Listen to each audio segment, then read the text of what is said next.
యాక్చువల్గా కాళేశ్వరం కింద ఇప్పటిదాకా వచ్చిన ఆయకట్టు అధ్యక్ష ఇప్పుడు 98,500 మీ ప్రకారం వాస్తవానికి ఇంతకంటే ఎక్కువ ఉంది. మీ ప్రకారము మీరు ఇచ్చిన ప్రజెంటేషన్లో నుంచే చెప్తున్నాను నేను 98,570 ఎకరాలు డైరెక్ట్ ఆయకట్టు ఇచ్చారని, 456 చెరువులు కాళేశ్వరం కెనాల్స్ కింద నింపడం ద్వారా 39,146 ఎకరాల ఆయకట్టు వచ్చిందని, 2,143 చెరువులు ఎస్ఆర్ఎస్పి స్టేజ్ 1, 2 కింద 1,67,000 ఎకరాలకు సప్లిమెంటేషన్ చేశామని, అదేవిధంగా స్టేజ్ 1, స్టేజ్ 2కు కాళేశ్వరం నీళ్లు తక్కువ పడ్డప్పుడు 2 తళ్లకు 3 తళ్లకు దాదాపు 17 లక్షల ఎకరాల స్థిరీకరణకు ఇది ఉపయోగపడ్డదని, అదేవిధంగా మెదక్ జిల్లాలో హల్దీ కూడవెల్లి వాగులోకి కూడా మరి ఆ చెక్ డ్యాంలకు తద్వారా చెరువులకు నీళ్లు పడడం ద్వారా 20,576 ఎకరాలకు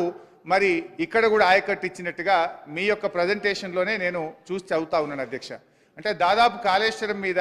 కొత్త ఆయకట్టు స్థిరీకరణ కలిపి దాదాపు 20 లక్షల ఎకరాల వరకు కూడా మేలు జరిగింది.